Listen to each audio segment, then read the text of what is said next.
15 मार्च को बहाली परीक्षा हुई थी, जिसे रद्द किया गया है। दोनों पालियों की परीक्षा रद्द कर दी गई है। बीपीएससी ने परीक्षा रद्द कर दी और जल्द ही नई तारीखों का ऐलान होगा।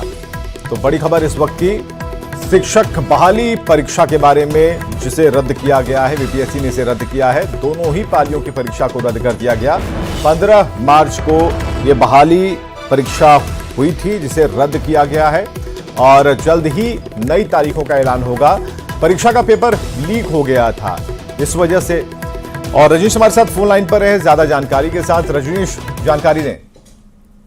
बिल्कुल विवेक, देखिए लगातार अभ्यर्थी मांग भी कर रहे थे और जिस प्रकार से आर्थिक अपराध इकाई ने काफी साक्ष्य जो है उपलब्ध कराया था बीपीएससी को, ऐसे बीपीएससी के चेयरमैन और सचिव ने बड़ा फैसला ले लिया है। और जो अभ्यर्थी हैं जो मांग कर रहे थे उसके मुताबिक अब 15 मार्च को आयोजित हुई दोनों पाली की परीक्षा को बीपीएससी ने रद्द कर दिया है। कुल मिलाकर ये कहें कि बड़ा डिसीजन है बीपीएससी का, क्योंकि कल राज्य स्तरीय आंदोलन होने की चेतावनी दी गई थी और कल राज्य भर के जो अभ्यर्थी हैं अभी से ही पटना पहुंचने लगे थे। और बता दें आपको कि उससे पहले बीपीएससी ने बड़ा फैसला लिया है। प्रश्न पत्र लीक मामले में जिस प्रकार से आर्थिक अपराध इकाई से रिमाइंडर की मांग की गई थी, यानी रिमाइंडर देकर साक्ष्य की मांग की गई थी, ऐसे में आर्थिक अपराध लगातार एक्शन ले रहा था। वैशाली से भी गिरफ्तारी हुई है।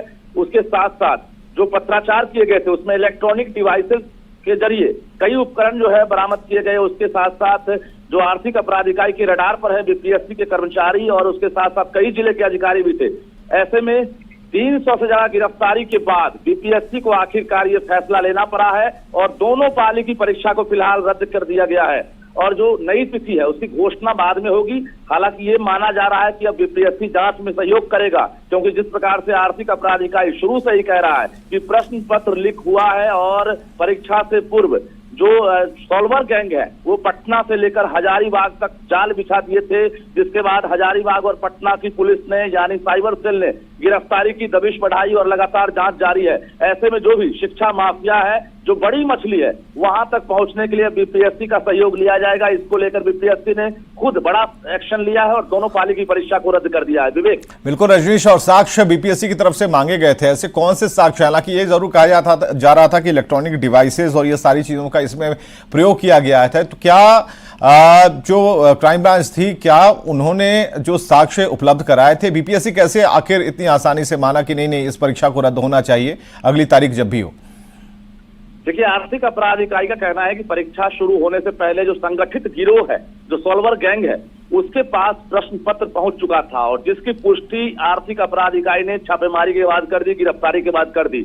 यानी जो सॉल्वर गैंग के सदस्य हैं, जिसमें अभ्यर्थी भी शामिल है और गिरोह के सरगना भी है, उनकी जब गिरफ्तारी हुई है, उन्होंने एक तरह से समझिए कि अब एविडेंस भी दे दिया है और उसके साथ साथ कॉन्फेस भी किया है पुलिस के पूछताछ में।